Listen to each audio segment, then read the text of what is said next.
ओम श्री चिन्मय सद्गुरवे नमः। Shrimad Bhagavad Gita second chapter which is called Sankhya योग।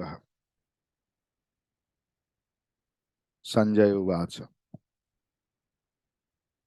तं तथा कृपयाविष्टम् अश्रुपूर्णाकुलेक्षणम् विषेदन्तमिदं वाक्यम् उवाच मधुसूदनः।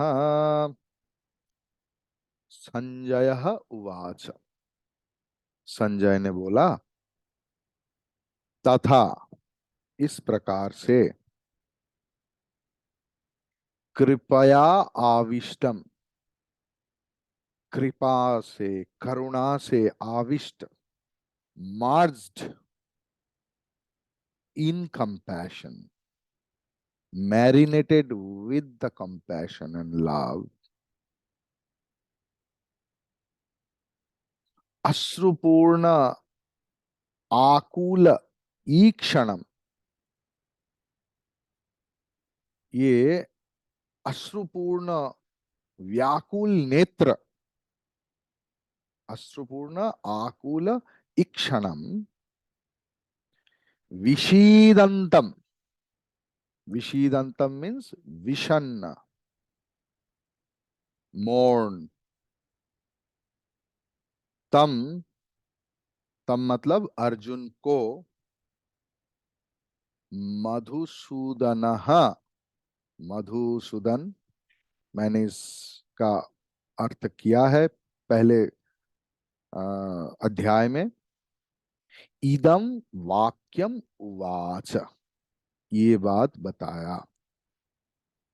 संजय ने बोला कि ऐसे ही करुणा में आविष्ट अश्रुपूर्ण व्याकुल नेत्र धारी विषन्न अर्जुन को मधुसूदन ने ये बात बताया। तो ये जो सांख्य योग नाम की जो दूसरा अध्याय है, इसमें संपूर्ण गीता की सामग्रिक जो रूप है, संक्षिप्त जो सारांश है, ये द्वितीय अध्याय में मिलता है। पहला जो 10 श्लोक आएगा, इस 10 श्लोक में क्या है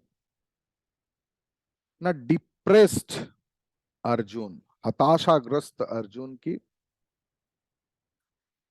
आत्मसमर्पण, किसके पास? श्री कृष्ण के प्रभुत्व के पास। Not Shri Krishna, that you are my lord, to accept that. एक व्यक्ति को स्वीकार करना और व्यक्ति का गुरुत्व को स्वीकार करना, कि he may be my friend but he is my philosopher, my best guide. May be उम्र से वो मेरा समवयस्क हो सकता है, मुझसे कम उम्र वाला हो सकता है, लेकिन भगवान कैसे प्रकट होगा, किस रूप से प्रकट होगा, ये तो किसी को पता नहीं। भगवान का आदेश को, भगवान की प्रकाश को with a whole heart accept करना ही धर्म जीवन का उद्देश्य है। दैट इन व्हाट फॉर्म भगवान विल कम, भगवान प्रसाद will come, I am ready to accept. I will not see his gender, his age, his color, his gotra. I will accept Bhagavan as he gets expressed in front of me. इसी द्वितीय अध्याय की 11 number श्लोक से 46 number श्लोक तक सांख्य दर्शन की जो चिंता राशि है, जो युक्ति प्रदर्शन किया हुआ है, ये है 47वां श्लोक से 60 नंबर श्लोक तक कर्मयोग का जो कर्मयोग की जो एक मानचित्र, एक रूपरेखा है, वो है 61 नंबर श्लोक से 70 नंबर श्लोक तक थोड़ा सा भक्ति योग की आभास मिलता है, और बाकी जो श्लोक है उसमें संन्यास योग को निर्देश किया है।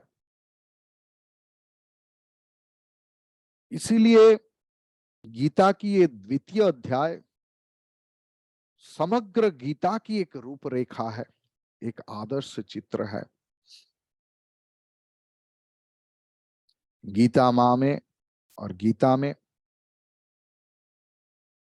अनंत ज्ञान राशि, वेद की जो ज्ञान है, जो भक्ति है, जो कर्म रहस्य है, मतलब फॉर द सेल्फ डेवलपमेंट, आत्मोन्नति का हर पथ का संधान मिलेगा। जिस पथ से चलते हुए हम लोग आसानी से वैदिक युग का ऋषियों का जो उपलब्धि है, उस उपलब्धि के शिखर में पहुंच सकता हूं। निरंतर निरविच्छिन्न निष्काम कर्म के माध्यम से जब हमारा मन की मालिन्य, बुद्धि का मालिन्य, चित्त के मालिन्य, the dirt which covers up my mind, my intellect, my अंतःकरण, when it gets removed, जब ये मालिन्य हट जाता है, तब हमारा हृदय ज्ञान, प्रेम, भक्ति से भरपूर हो जाता है। साधारण दृष्टि में लोगों के अंदर ये गलतफहमी है कि ज्ञान भक्ति से अलग है, भक्ति कर्म से अलग है। एक एक रास्ता अलग अलग है। लेकिन व्यासदेव और भगवान श्री कृष्ण की यौथ प्रयास में ये हम लोग ये देखने में, ये समझने में समर्थ होंगे कि ज्ञान, भक्ति और कर्म, it's the three dimension of the same thing. जैसे एक पिरामिड है जिसको थ्री डायमेंशन है, किसी भी एक दीवार से हम लोग उठ सकते हैं एकदम शिखर तक। यही गीता की वैशिष्ट है द्वितीय अध्याय की।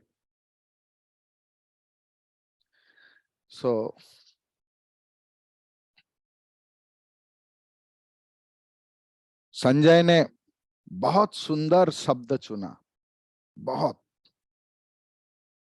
जिस शब्द के द्वारा अर्जुन का जो हताश हृदय है, डिप्रेस्ड हार्ट, उनका एक सुंदर चित्र अंकन किया। उनका हृदय दुख से भरा हुआ है, दूसरे के लिए करुणा से भी भरा हुआ है।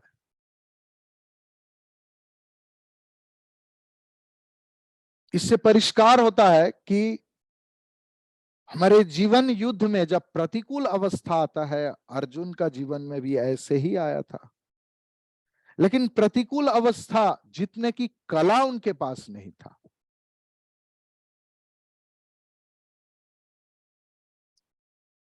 अर्जुन ने फिजिकल वार, जो युद्ध शरीर के साथ शरीर का होता है, उसमें तो किंग थे। लेकिन जो मानसिक युद्ध है, उसमें जो प्रतिकूल अवस्था आता है, he was failure. The same thing happens for us.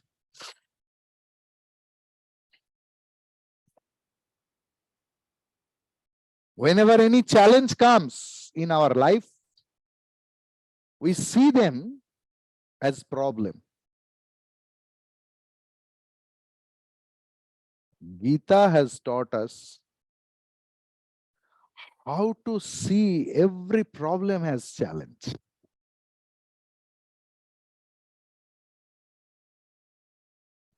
जीवन में जो भी चैलेंज आता है, हम लोग सोचते हैं अरे इतना प्रॉब्लमेटिक है, इतना प्रॉब्लम है। लेकिन गीता हम लोगों को सिखाया है कैसे हर प्रॉब्लम को चैलेंज के रूप से लेना। That is the beauty of Bhagavad Gita. जो मानसिक युद्ध में हार जाते हैं वही व्यर्थ है।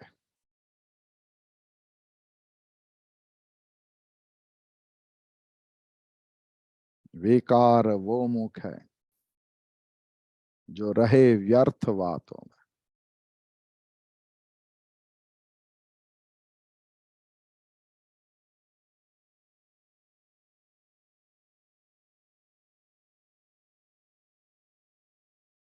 अर्जुन अपने मानसिक जो वैकल्य है, विवस्था है, विकलांगता है मन की, उनके दास बन गया। अर्जुन का जो वर्तमान अवस्था, ये सिर्फ मानसिक अवस्था नहीं, ये हमारे अंदर जो पोटेंशियलिटी है, रणनायक, he was the king of the all warriors, उनका पूरा सत्ता को ध्वंस होने का इंगित था वो।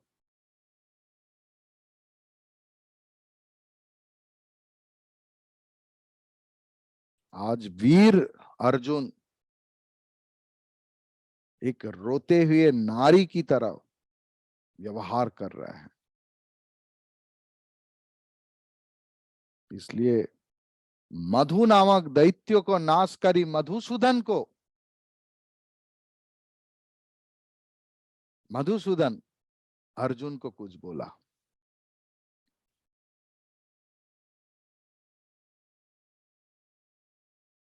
हम लोग पहला अध्याय की जो सार संक्षेप है वो हम लोग देखा। उसमें अर्जुन अपने पक्ष की और दूसरे पक्ष की सैन्यों को दर्शन किया। वो देखकर अर्जुन का क्या मन की स्थिति हुआ वो भी देखा। एकादशतम श्लोक में भगवान अर्जुन को मोह कैसे दूर होता है इसका पथ बोलेंगे।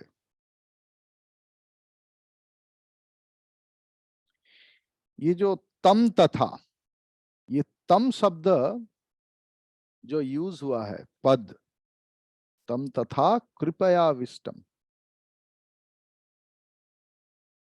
ये तम शब्द के द्वारा पूर्व अध्याय में जो शोकार्त नायक हमारा अर्जुन, उनको ही निर्देश किया हुआ है।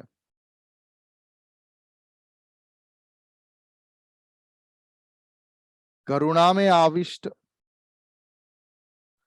अश्रु विगलित नयन, अश्रु से भरा हुआ नयन, और विषन्न, ये तीन विशेषण प्रयोग किया हुआ है अर्जुन के ऊपर।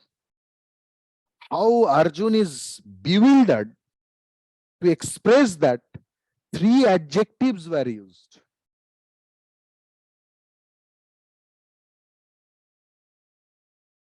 अब ये हो सकता है कि संजय की वाक्य में अर्जुन का जो अवस्था की वर्णना हुआ, इसमें धृतराष्ट्र की मन की अवस्था कैसे हुआ।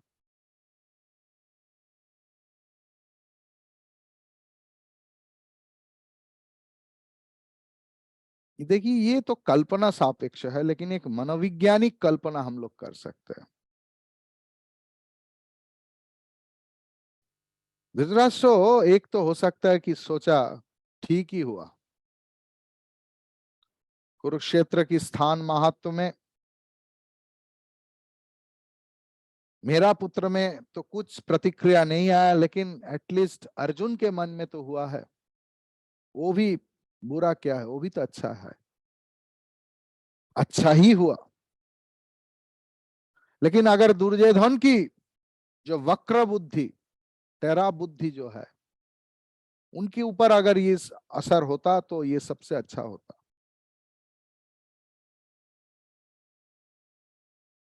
तो संधि का एक ग्लिम्स हम लोग देख सकते थे, लेकिन उसमें तो आधा राज्य पांडवों को देना पड़ता। लेकिन अभी अर्जुन का जो मनस्थिति हुआ, इसमें तो पांडव का विजय का कोई संभव ही नहीं है, असंभव है। क्योंकि भीम और अर्जुन,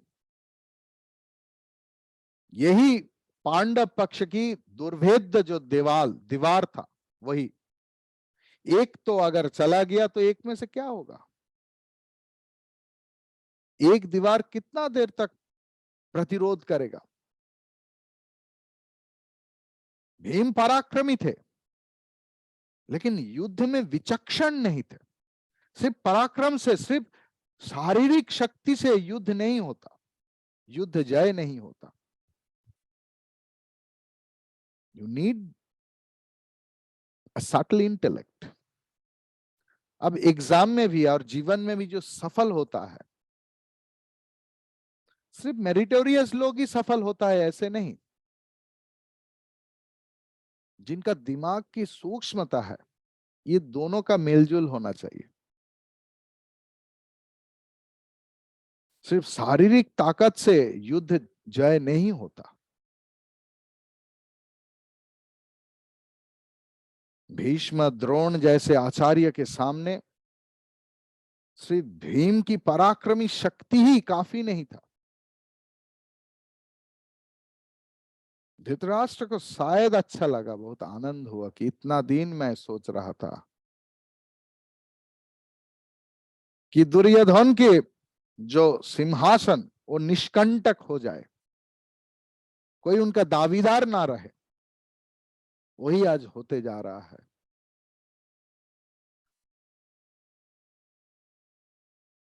कुंती, द्रौपदी, लेकिन ये सब कहां जाएगा? संधि के प्रस्ताव लेकर जब श्री कृष्ण ने आए थे हस्तिनापुर, तब बताया था हम लोग सिर्फ 5 ग्राम चाहते हैं और कुछ नहीं। 5 भाई के लिए 5 ग्राम दे दो।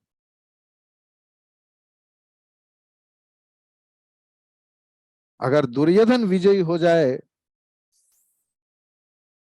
तो मैं ये 5 ग्राम का व्यवस्था कर दूंगा, ये तो पक्का है। लेकिन ये तो दया की दान होगा।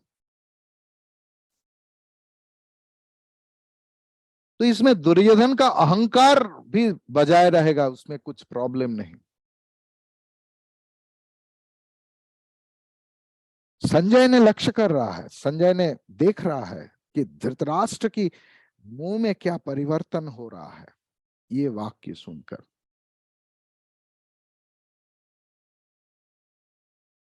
इसीलिए उन्होंने बताया कि अर्जुन की बात ही तो अंतिम शब्द नहीं है।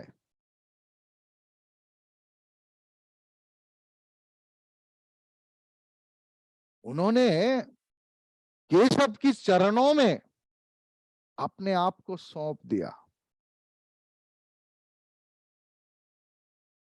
तब केशव क्या बोल रहा है ये तो सुनना पड़ेगा।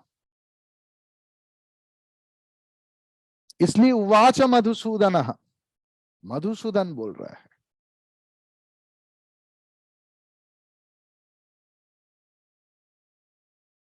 ये बोलने के लिए थोड़ा करीब होना चाहिए। गुरु और शिष्य के बीच में ये करीबी बहुत लाभदायी है। शिष्य को गुरु के करीब आना पड़ेगा, मानसिक रूप में भी, क्योंकि शारीरिक रूप में करीबी का बात नहीं, मानसिक रूप में करीब। You have to be in line with your acharya. किस ढंग से आपके आचार्य बोल रहा है, किस लाइन से बोल रहा है, तब ये विद्या फलदायी होगा। तो इसलिए ये करीबी आ गया था, because Arjun was about to surrender. आज भगवान अर्जुन के बहुत करीब है।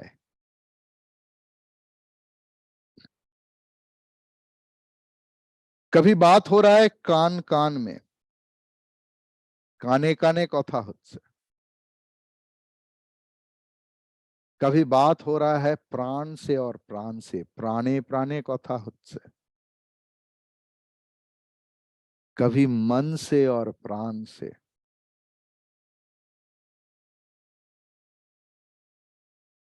কখনো মনে মনে, কখনো প্রাণে মনে, কখনো প্রাণে প্রাণে, কখনো কানে কানে। इतना तो कर लो स्वामी, जब प्राण तन से निकले।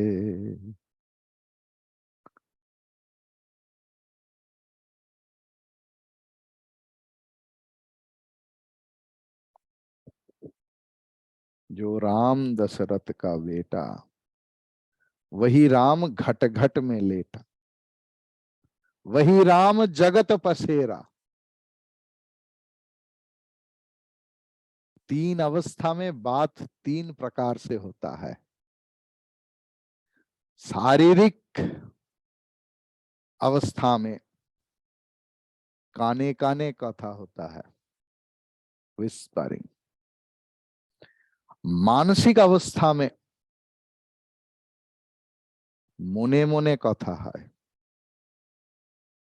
इन बौद्धिक अवस्था मुने प्राणे कथा है। आज अर्जुन और भगवान ये तीन स्तर में ही है करीब, शारीरिक रूप से, मानसिक रूप से और बौद्धिक। इसलिए बताया है मधुसूदन, जिन्होंने मधु कई टब को मारा। मधु मतलब मन मधु, मन रूपी मधु, जो भोग कल्पना में, सुख सपना में आता है, उस मधु, उसका विध्वंसकारी कृष्ण। आज वो भगवान अर्जुन की रथ की सारथी बना। सिर्फ वही युद्ध रथ की नहीं, बल्कि अर्जुन की देहरथ की सारथी आज भगवान ने बना। अर्जुन की मनोरथ की सारथी भी भगवान आज बन चुके हैं।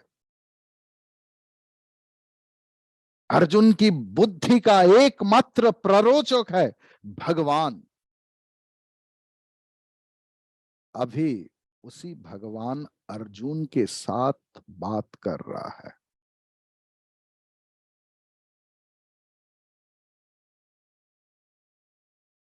अर्जुन की जो उक्ति है, उसके पीछे युक्ति है।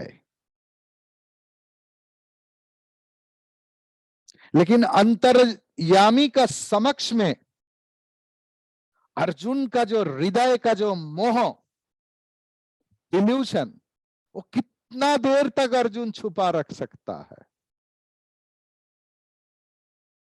जब ज्ञान सूर्य उठता है, तब मोह की जो अंधकार उनका नाश हो जाता है। भगवान की कृपा कटाक्ष में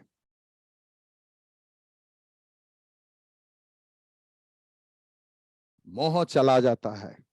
मोह का जो मेघ है, बादल है, कुछ टिका है, वो एक क्षण में विलीन हो जाता है, छिन्न भिन्न हो जाता है।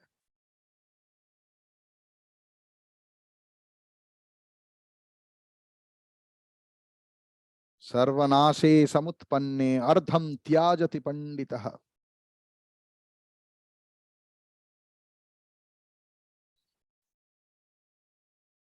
युद्ध का तो हो ही गया, अब संधि प्रस्ताव करके भेज दीजिए।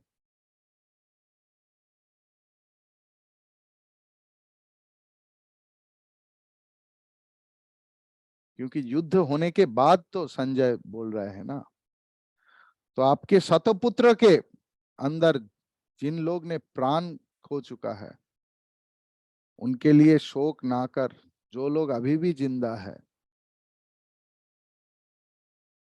उनका और दुर्योधन का प्राण रक्षा कीजिए। भगवान क्या बोल रहे हैं? श्री भगवान उवाच कुतस्त्वा कश्मलमिदं विषमे समुपस्थितम् अनार्यजुष्टमस्वर्गम् अकीर्तिकरम् Arjun. That we will discuss on next class. Hari Om.